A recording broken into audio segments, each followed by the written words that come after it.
Thank you for joining us this morning. We are live here at Halifax Chamber of Commerce via Zoom. This morning we have with us two representatives from the Canada Revenue Agency who are going to walk us through the process of the Emergency Rent Subsidy program.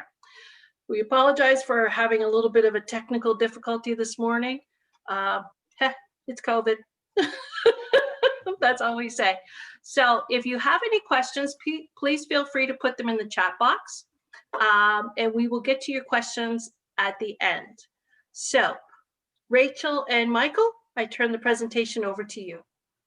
Perfect. Thanks, Patty. Hi, everyone. So Mike and I are here today to provide you with the general overview of the Canada Emergency Rent Subsidy program. And as Patty mentioned, we're going to have a question and answer period afterwards. So we'll start by going through the PowerPoint presentation, which a lot of the content you'll see is identical to what's on the Canada.ca site for all the information that is there about the rent subsidy. And we'll try to go into more detail into different into common areas that some people may have some confusion or additional questions. So I guess the wrong screen there, Patty. Oh my goodness, here we go again. It's okay. Well, see, this is what happens when I get clicking. No worries. There we are. Okay.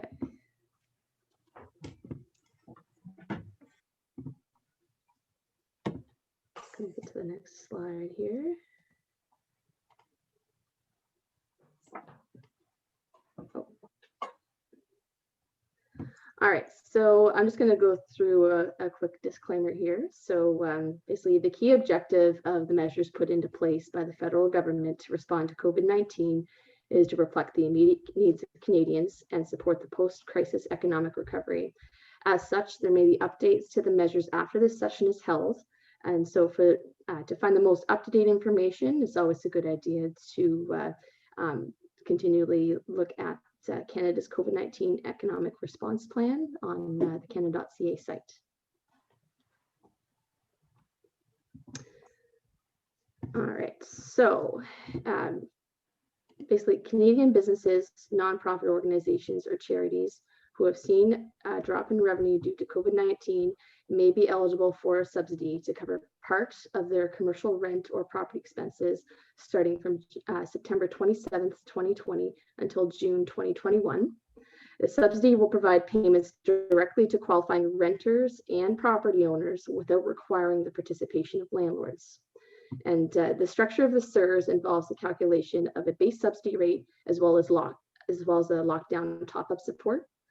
However, to be eligible for the lockdown top-up support, a business must have been significantly affected by a public health order for a week or more. But we'll go into more detail on both the base subsidy and the lockdown top-up in later slides. Just trying to get back to the screen here.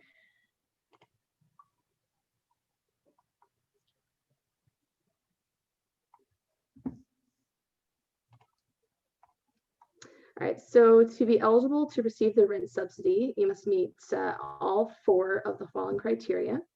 So you need to have had a CRA business number on September 27th, 2020, or you had a payroll account on March 15th, 2020, or another person or partnership made payroll remittances on your behalf.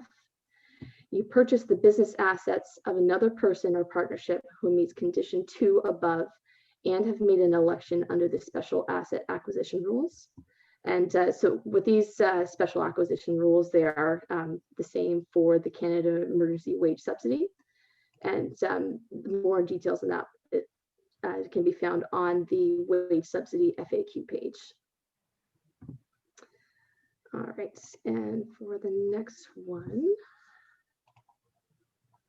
So for the second criteria for qualifying for the CERS, I'm not going to go into complete detail on the list of qualifying entities, as this list is available on the Canada Revenue site, and there's obviously a lot of different types of entities. So Basically, what I'll say is that in general, most businesses qualify for CERS except for public institutions, and that's like generally speaking. So basically, the public institutions would include municipalities, local governments, crown corporations, public universities, colleges and schools, and hospitals. And I'm also going to briefly touch on applying for the rent subsidy for affiliated entities. So basically, there is a $300,000 limit on the amount of the base rent subsidy that can be claimed in total for all affiliated entities. And when claiming the rent subsidy, you include a list of the other businesses affiliated to your entity and the percentage of the subsidy limit that they've been assigned. So essentially, when you apply for the rent subsidy, you're going to provide a list of any entities affiliated to the entity that's applying for the rent subsidy and show what percentage of that $300,000 limit that is being assigned to the applying entity. All right, go to the next one.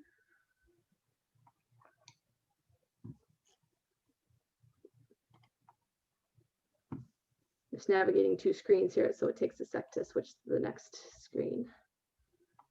All right, so the next criteria for the rent subsidy is very similar to the Canada Emergency Wage Subsidy criteria as it relates to the revenue drop requirement. So any revenue drop that a business experiences during the claim period would qualify for the subsidy, as long as they were operating their business during the period that they were comparing their revenues to. So this would be either the current calendar month compared to the same month in the previous year, or the current month's revenues compared to the average revenues in January and February 2020. So an example of the revenue drop calculation would be for the first period of the rent subsidy, which was from September 27th to October 24th, 2020. The general approach would be to compare revenues between October 2020 over October 2019, or September 2020 over September 2019. And then the alternative approach would be to compare either September or October 2020 with the average revenues between January and February of 2020.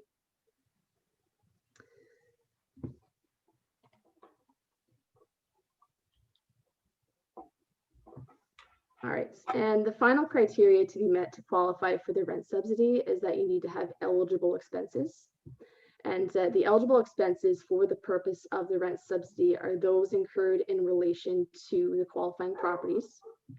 So the qualifying property includes properties that do qualify, include any real or movable property. So buildings or land in Canada that your business or organization either owns or rents, as well as uses in the course of your ordinary business activities. And properties that do not qualify include either your home, cottage, or other residence used by you, your family members, or other non-arm's length persons. So essentially that would cover like most properties that are used for personal reason rather than for business reasons. And any properties you own that are primarily used to earn rental income from non-arm's length parties, or any properties that are primarily used to earn rental income directly or indirectly from a non-arm's length party that are primarily used by that party to earn rental income. And then here it gets into detail on the maximum claim for your eligible expenses. So for each claim period, you can claim eligible expenses up to a maximum of $75,000 per business location, and that includes both the base subsidy as well as the top-up amount. And then the $300,000 limits that I mentioned before, which is in total for all business locations for all affiliated entities.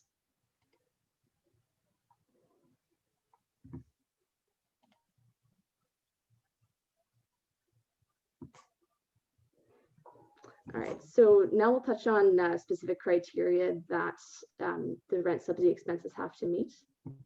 So in order for expenses to be eligible to be included in your claim for a particular period, they need to meet the following criteria. So only amounts paid or payable to an arm's length party can be included. The expense must be in respect of the claim period. So that would be like if you have an expense that's not necessarily billed monthly, So for example, like if you have if you're claiming property taxes, that's often in a lot of cases that can just be paid annually. So essentially you'd have to prorate the amount of the property tax expenses that would be attributable to that 28-day period. And the expense must be paid or payable under a written agreement in place before October 9th of 2020, or a renewal on similar terms or assignment of such an agreement. And if you have not paid the amounts due for your eligible expenses yet, you must attest or confirm that these amounts will be paid within 60 days of receiving your rent subsidy payment. And you cannot claim expenses that were paid or payable to non-arm's length entities or for a time frame that falls outside of the claim period you're applying for. And also an important note is that any revenue earned from subleasing a space on the property to arm's length parties, you must subtract that revenue from your eligible expenses.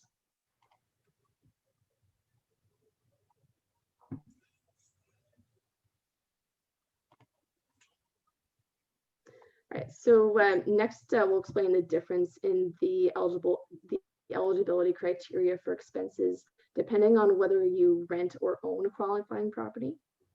So if you rent the qualifying property, your first eligible expense is obviously your rent payment, and that includes rent that's based off of a percentage of sales, profit, or similar criteria, so whatever's specified in your lease. And it also includes amounts that are required to be paid or payable by you under a net lease, either to the leaseor or a third party. And these required amounts might include your base rent, regular payments for typical operating expenses, which would include property insurance, utilities, and common area maintenance, and also property and similar taxes, including school and municipal taxes, regular payments to the leaseor for customary ancillary services. And amounts that you pay under a net lease are considered rent. However, tenant insurance and leasehold improvements are not eligible expenses. And also in your expenses, you cannot include any amounts paid for sales taxes. So that would be your GST, HST, or your provincial sales taxes as applicable. Any damages, interest, or penalties on unpaid amounts, or any other special amounts, so any kind of like one-off expenses. And if your landlord received an amount under the Canada Emergency Commercial Rent Assistance, so like the previous COVID-19 rent program, and if they apply the amount to your future rent payments, you can still claim the full rent amount in your current rent subsidy claim period.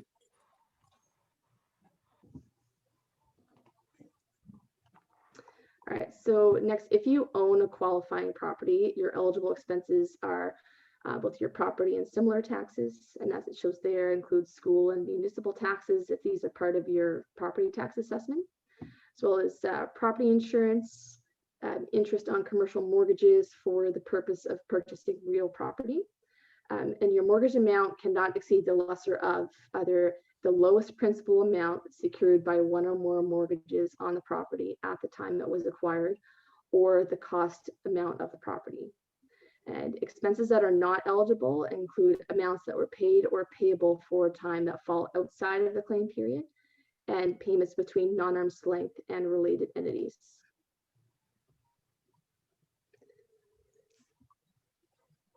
All right, and so this slide here shows the first 3 periods that you can apply for, and basically, as you know, like these are all past, and each claim period, basically there's a deadline to file an application for that claim period, which is basically 180 days from the end of the claim period.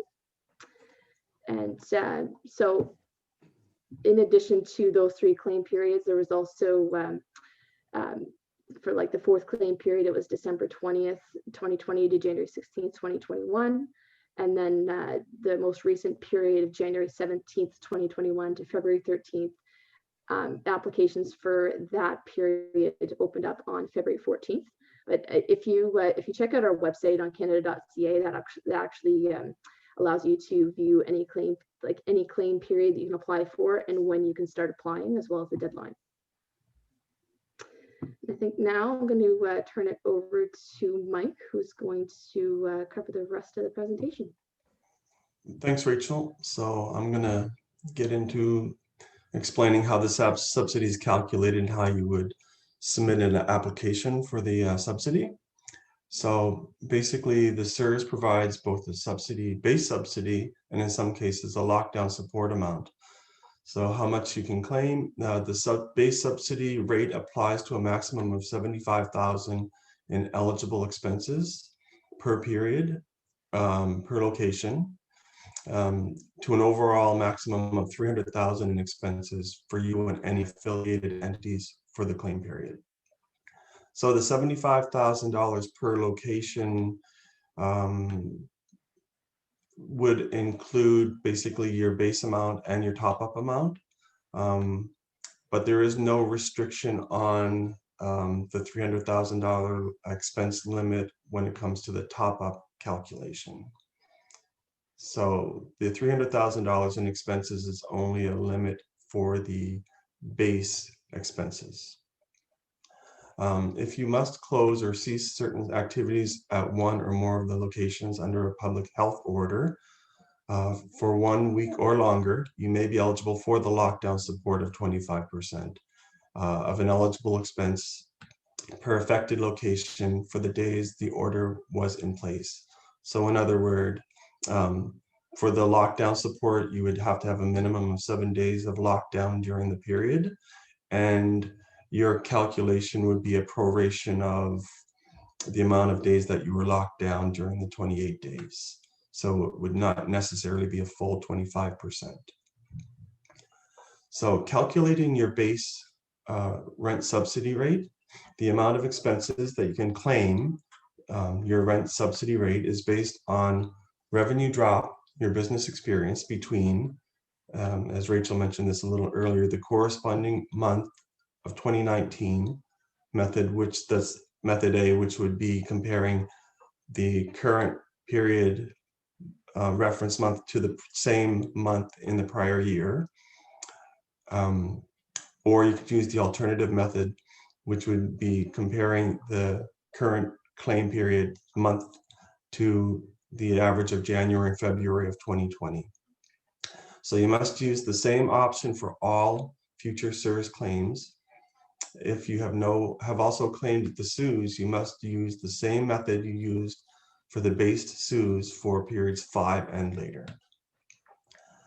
So there is also a rule where if your prior month's revenue drop was actually higher than your current month's revenue drop in comparison to the prior year reference period, then you get the higher of the 2 months. So for example, if we're in period 1, which was using October as your reference period, if your revenue drop from October of last year to October of 2020 was lower than your revenue drop from September of the prior year to September 2020, will allow you to use the higher revenue drop of September. So the way the rent subsidy is calculated, the base rent subsidy is for the first 50%, you're going to get 80% of your revenue drop. So anything 50% or lower in a revenue drop, you're going to get a 40% rate that you can claim towards your expenses. If you have a revenue drop of between 50 and 70%, you're going to get the 40%, which is the first 50, and then you're going to get basically 125% of any revenue drop over and above 50 up to 70.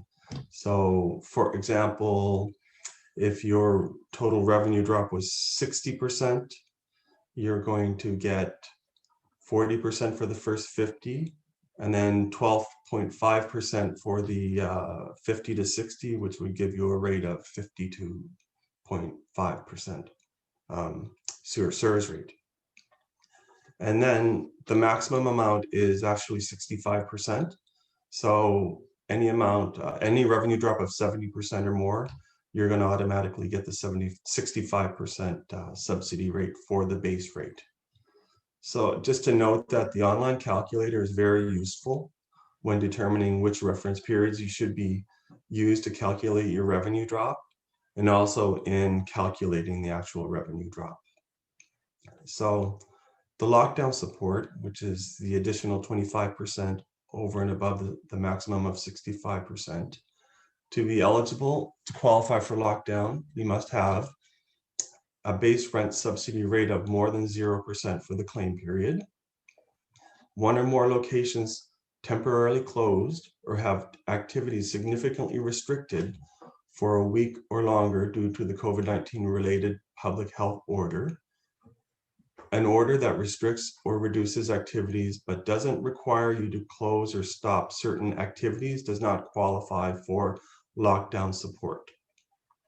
So a public health order must be issued by a federal, provincial, or municipal government or a local health authority.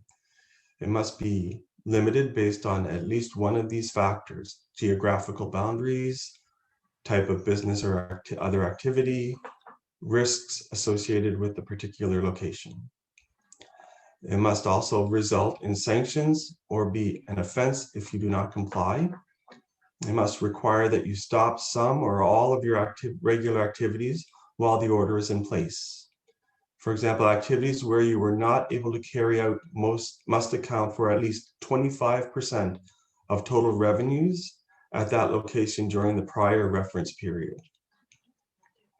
For example, if you were a restaurant owner and your location is closed, but you can still serve takeout, if your dining room revenues were at least 25% of the revenues, then you would be eligible for the top-up amount. Even though you were getting revenues from takeout, since takeout was not a major portion of your revenues, then the lockdown support would qualify. So there are a few examples that I found here that would give you some common circumstances where an organization qualifying for the base subsidy may have qualifying property that would be eligible for the lockdown. For example, restrictions on indoor dining. A restaurant that normally earns up to 25% or more of its revenues in connection with indoor dining could qualify due to its dining room being shut down, even if it shifts its activities to take out orders to make up some of the lost revenues from indoor dining. Closure of bars. A bar that is ordered to close down due to regional public health restrictions and anticipating low demand for takeouts does not continue operating could qualify. Closure of fitness centers. A fitness center providing group fitness classes that is ordered to shut down could qualify, even if, for instance, it moves to online instruction. Closure of retail stores. A retail store that is ordered to close down its location in a shopping mall, but that continues to operate providing online sales and curbside pickup could qualify so long as its in-store sales normally accounted for at least 25% of its revenues. And there are three more I can go through here. Restrictions on types of personal services. For example, an aesthetics studio that earned most of its pre-pandemic revenues from services that cannot be performed while wearing a mask and can no longer be provided due to a public health restriction could qualify. And other closures of certain indoor activities such as a theater or an interactive museum that is ordered to close down could qualify. The following examples, a few examples illustrate some common circumstances where an organization would generally not be eligible for the lockdown support. Reduction in business hours. A bar that is subject to a restriction requiring bars in a region to shut down by 10 p.m. each day would not qualify, as their activities would not be required to cease for the period of at least 1 week. Requirements for physical distancing. A restaurant that earns most of its revenues in connection with indoor dining would not qualify due to a public health restriction limiting patrons to 6 persons per table, as it would continue to carry on its indoor dining activities. Restrictions on travel. a bed and breakfast that sees a decrease in the number of clients due to travel restrictions would not qualify, as it can continue to operate and there is no order to cease activities. Reduction in the number of clients at any one time. For example, a movie theater that stays open but has to reduce its number of clients. And also a violation of a public health order. A factory that is required to close down due to violating a public health, this is a rare example, restriction would not qualify. So those are just some examples of what would and what wouldn't qualify for the lockdown support. We get a lot of questions on that. So next I'll move on to calculating your top-up lockdown support rate. It's a pretty straightforward calculation. You can receive the rate. Your CERS top-up rate is 25% on lockdown, calculated as 25% times the number of days the location was locked down due to COVID divided by 28, which is the days in a CERS period. This would be your top-up rate. And the example would just be if you had 7 days out of 28 where you were locked down, then you would get a 6.25% top-up rate based on that calculation. So before you start the calculation, you should understand the definitions and gather all the necessary information before you calculate your claim.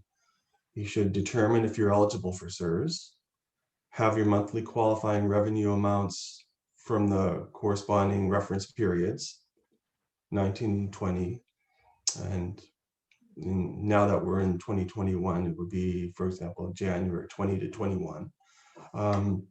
Ensure your eligible expenses are broken down by business location. If your business has affiliated businesses or entities, we require the number of affiliated entities, percentage assigned to you, business number of each affiliated entity, and percentage assigned to each affiliated entity under the agreement. And then before you apply for a period, qualifying property. Qualifying property, what you need to apply. For each qualifying property, you will need to provide us the amounts you owe or have paid for all eligible expenses. You will need to know this. The property address, the name and contact information of your mortgage holder if you have a mortgage on the property, or the landlord if you rent the property. The application form will accept information of up to 3 properties. If you have more than 3, enter information for the 3 properties with the highest eligible expenses. Keep the information for all properties in your records in case we ask for it at a later date. Just to mention that if you own the property, then mortgage interest, property taxes, and property insurance should be calculated separately when you do your calculation. If you rent the property under a net lease, for example, then all amounts will be included in the rental income. I'll get into that a bit later here and how to fill out the application. So before you apply for a period, affiliated entities. What you need for affiliated entities that have claimed or will be claiming the CERS for the same claim period, you will need the number of affiliated entities in the agreement, the percentage assigned to you under the agreement with your affiliated entities, the business number of each affiliated entity, the percentage assigned to each affiliated entity under the agreement. The application form will accept information for up to 10 affiliated entities. If you have more than 10, enter information for the 10 entities with the highest assigned percentages. Keep the complete list in your records in case we ask for it at a later date. And the real key important part of identifying that you have affiliated entities is the fact that you have that $300,000 limit that you can claim per period, and you need to basically apportion your expenses to all entities based on however you calculate that, and we need to know about that. So using the online calculator, use the online calculator. I would suggest to anyone who's doing a CERS application to use the online calculator because it is very user-friendly and it actually almost impossible to make a mistake. It provides you your revenue reduction amount, your CERS rate top up, and then it allows you to put in your expenses per location, and then it actually summarizes your total CERS amounts once you have completed filling out your expenses per location.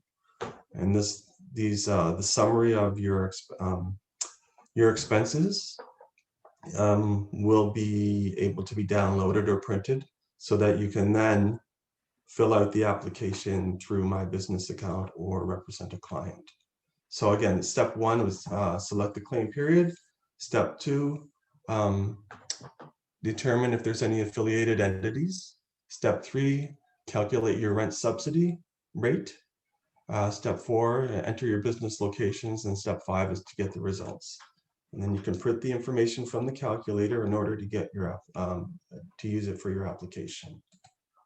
So next, apply for CERS.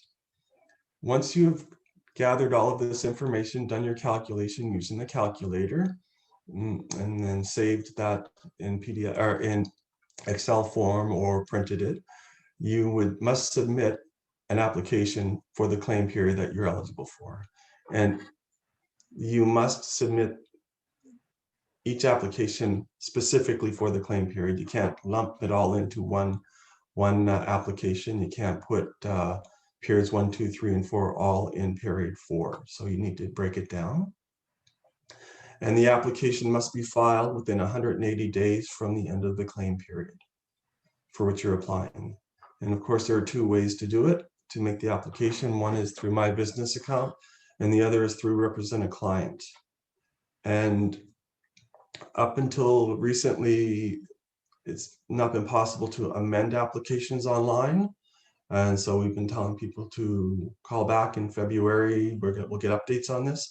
And now I can happily tell you that you can now amend your applications through My Business Account and Represent a Client. So if you made a mistake and you want to fix it, you can just go on to these My Business Account or Represent a Client and amend your application.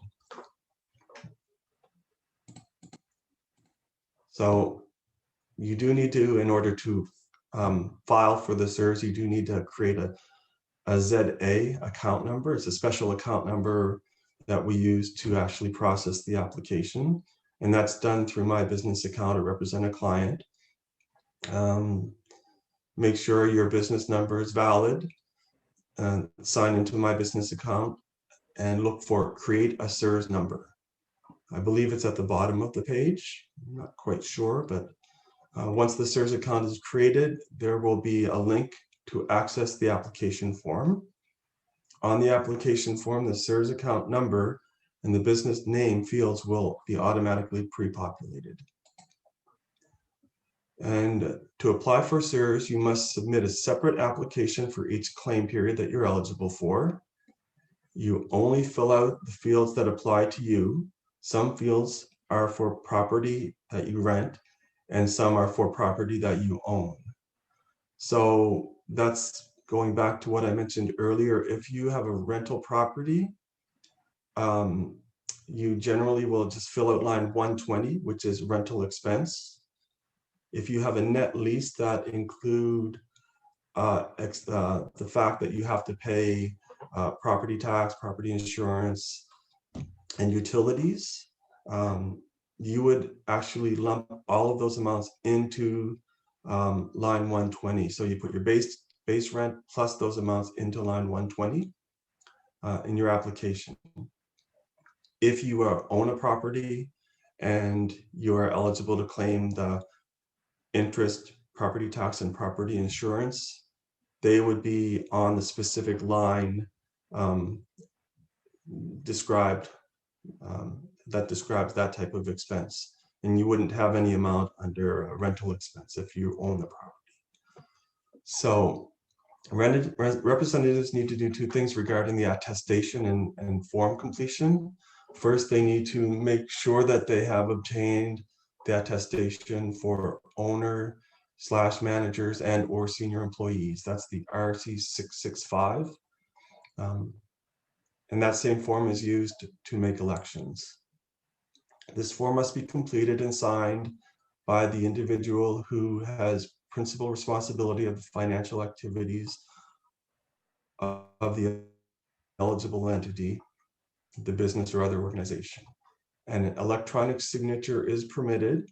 The CRS to see the signed copy of this attestation at any time. So you need to keep it with your records. And while completing the online application on behalf of a client, the representative must complete the confirmation section at the end of the application. This includes a confirmation that the attestation will be provided upon request and without delay in prescribed form and manner, and that failure to do so could result in the application of penalties or the reassessment of the claim to deny benefits. And then finally, if you need to contact us about CERS, you have a couple options. One would be through My Business Account. Online on My Business Account, you can find out how to apply for CERS, update your business information, including your address and banking information, and get personalized account information in My Business Account. Or if you need to contact us, you can call the Business Inquiries phone line at 1-800-959-5525. So now we're to the questions. Okay, thank you both so much. We do have some questions that came in through the Q&A and the chat, so I'll read them out for you. The first one is, what time period does the $300,000 limit pertain to? Is it a total over the course of the whole subsidy program or per claim period/month? I can answer that question. It's Rachel here. So the $300,000 limit applies per claim period, and that covers all locations that the applying business owns, as well as the locations of the affiliated entities. Okay, thank you, Rachel. Next question, how are 2020 sales calculated for CERS with months where there were mandated closures between March 2020 and June 2020? Would it revert to 2019 monthly sales? Moving forward to March, April, May, June coming up, you mean?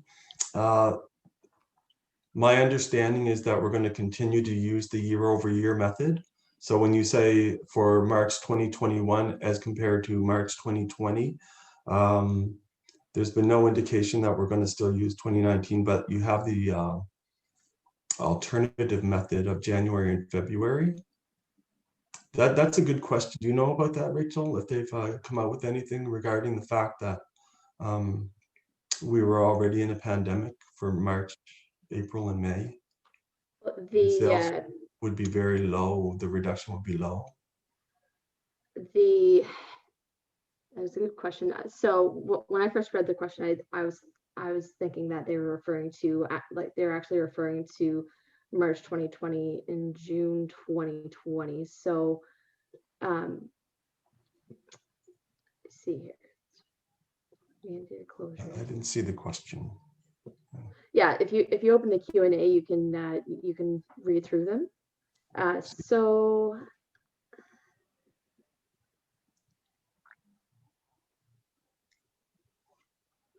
well, first of all, there were no CERS. You cannot claim CERS retroactively from March through June. It only began in September. That's one issue. So either way you look at it, if you're looking at it based on that, then there would be no CERS claim eligible for March 2020 through June 2020. But I'm thinking that it's to do with the fact that they want to know moving forward in future periods. When we hit March 2021, the prior reference period would have been March 2020, but we had, correct. Yeah, we were in a lockdown situation at that point. So there hasn't really been an update on how that's going to work. Yeah. Well, maybe if, depending on whether that answered Andrew's question, if he wants to maybe post like a clarifying question just to make sure that we get at what he's looking to know, if that works. And if it's what we're thinking, the fact that it's he's looking at the future applications and the reference period being March, April, May, June of 2020, you might need to call business inquiries and keep your eye on our website to see if anything's going to come up in future, because those claims are not even eligible yet. So there may be, when we get to those claims, there may be an amendment in the way that it's calculated, or they may allow you to use the 2019. Not sure. I'll just add there, Mike. I think that's with the intention for the like the year-over-year process where you were mentioning that, whereas in 2021 we're still in a pandemic, so the revenues could be low when comparing to like the March 2020 period. That's essentially that's when you'd go back to the January-February 2020 comparison, whereas the pandemic wasn't as prominent in that period. I see Andrew just put a note there, and then that's basically what he's saying. So this is something that we haven't had an update on at this point. So I would suggest that you basically follow up when those claim periods become available, so that we can get a confirmation on that. Well, what I'll add to that as well, whereas he mentioned that the May 2020 sales were 0, then in that case, based on the current legislation that's out there for the rent subsidy, what he do in the meantime is compare his May 2021 sales to January and February of 2020. Mm-hmm. Okay, perfect. Thank you very much. That was a tough one. Thank you for sticking through it with us. Great question, Andrew. You win the prize for best question. So our next question is, if you own the building and are on a land lease, can you claim the interest on your loan used to build the building?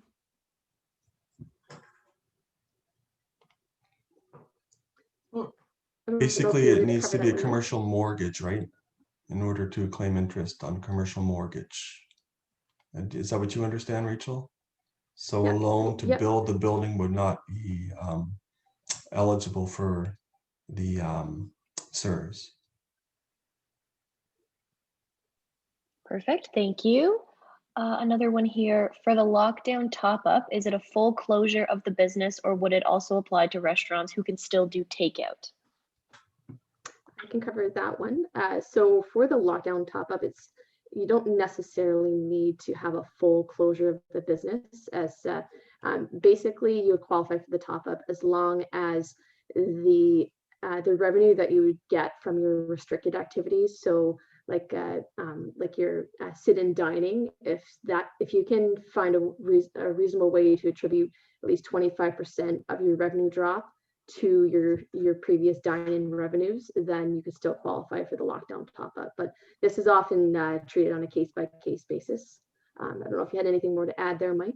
I agree 100%. As long as they can attribute the revenue drop to the closure of the dining room, then they would be able to claim the lockdown support, as long as it's 25% or more. Right. Okay, perfect. Thank you. I've got another one over here in the chat. Can you provide some information for a situation where there is a real estate holding company that owns the real estate and then rents the buildings to different separately incorporated operating companies? How is the revenue drop calculated in these scenarios?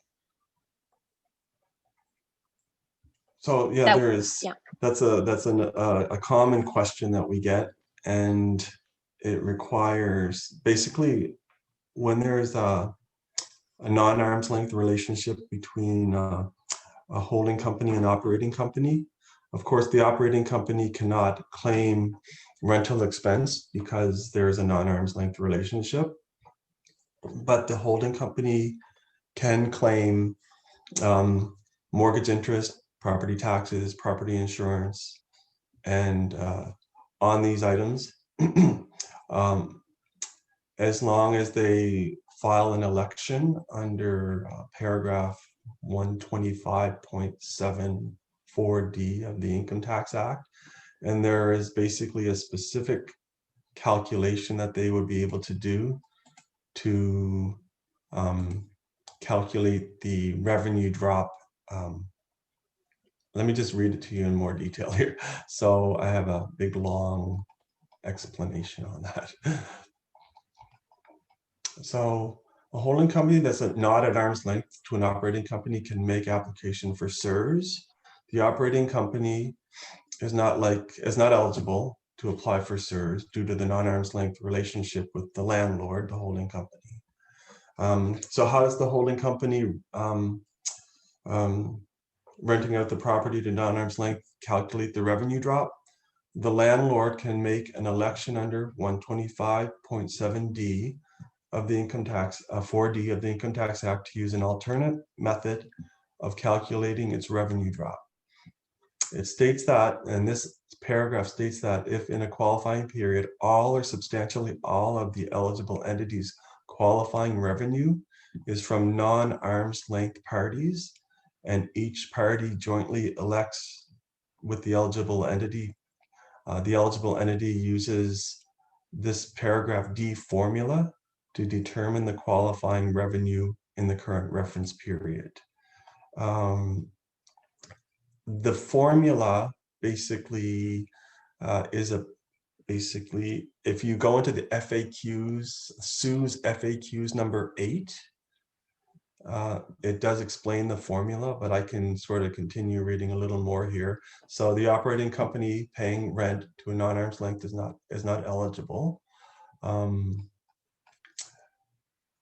So here's the formula. The calculation deems the holding company's qualifying revenue to be $100 in the prior reference period. The holding company will calculate its current reference period revenues using the operating company revenues as follows.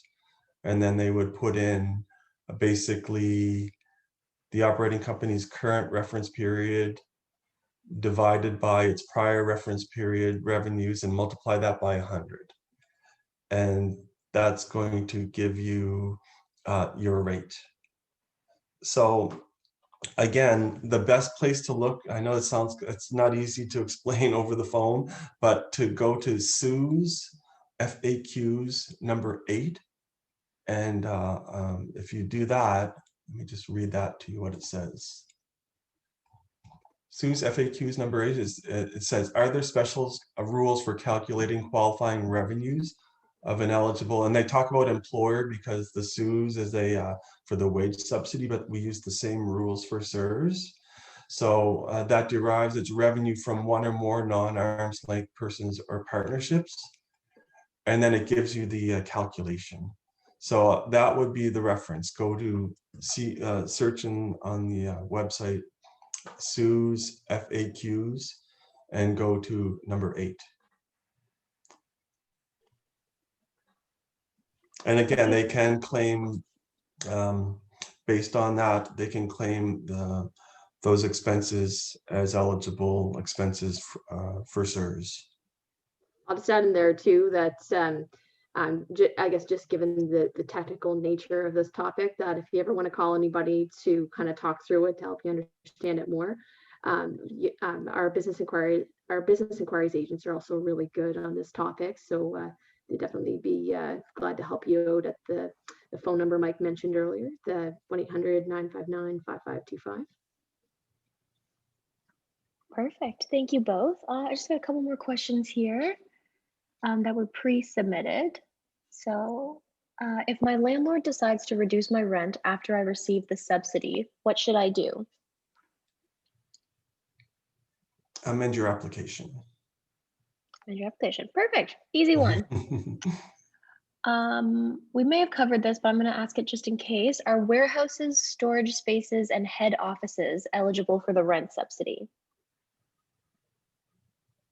I would say in that case, like whereas it's just considered one of their business locations and it's used for business purposes, that that it would be eligible for the rent subsidy. I don't know if you agree with that, Mike, but I agree. Yeah. yeah.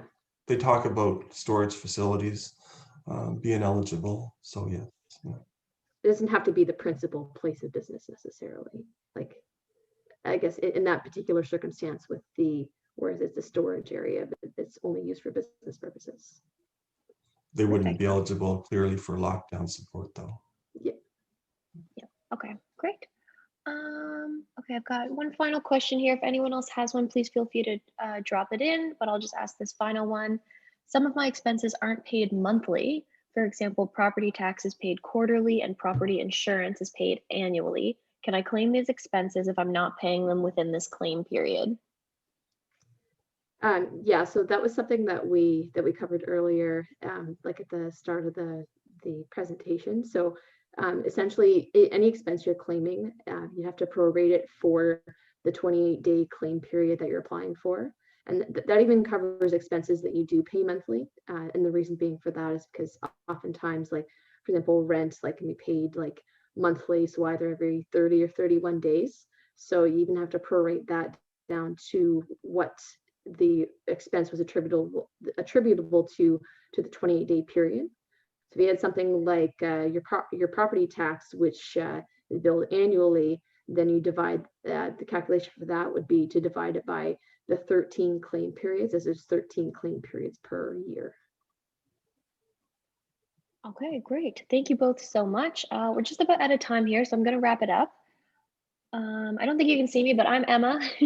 I'm our second host for the day. Patty's sharing her screen, so she's not able to do anything else right now. So thank you all for attending. This will be recorded and placed on YouTube later, so share it with your team, share it with your colleagues to let them know. Thank you, Rachel and Michael, for answering all the questions. That was a great presentation.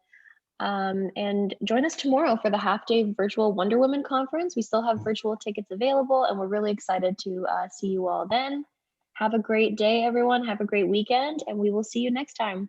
Thanks again, Rachel and Mike. Bye. Thank you. Bye.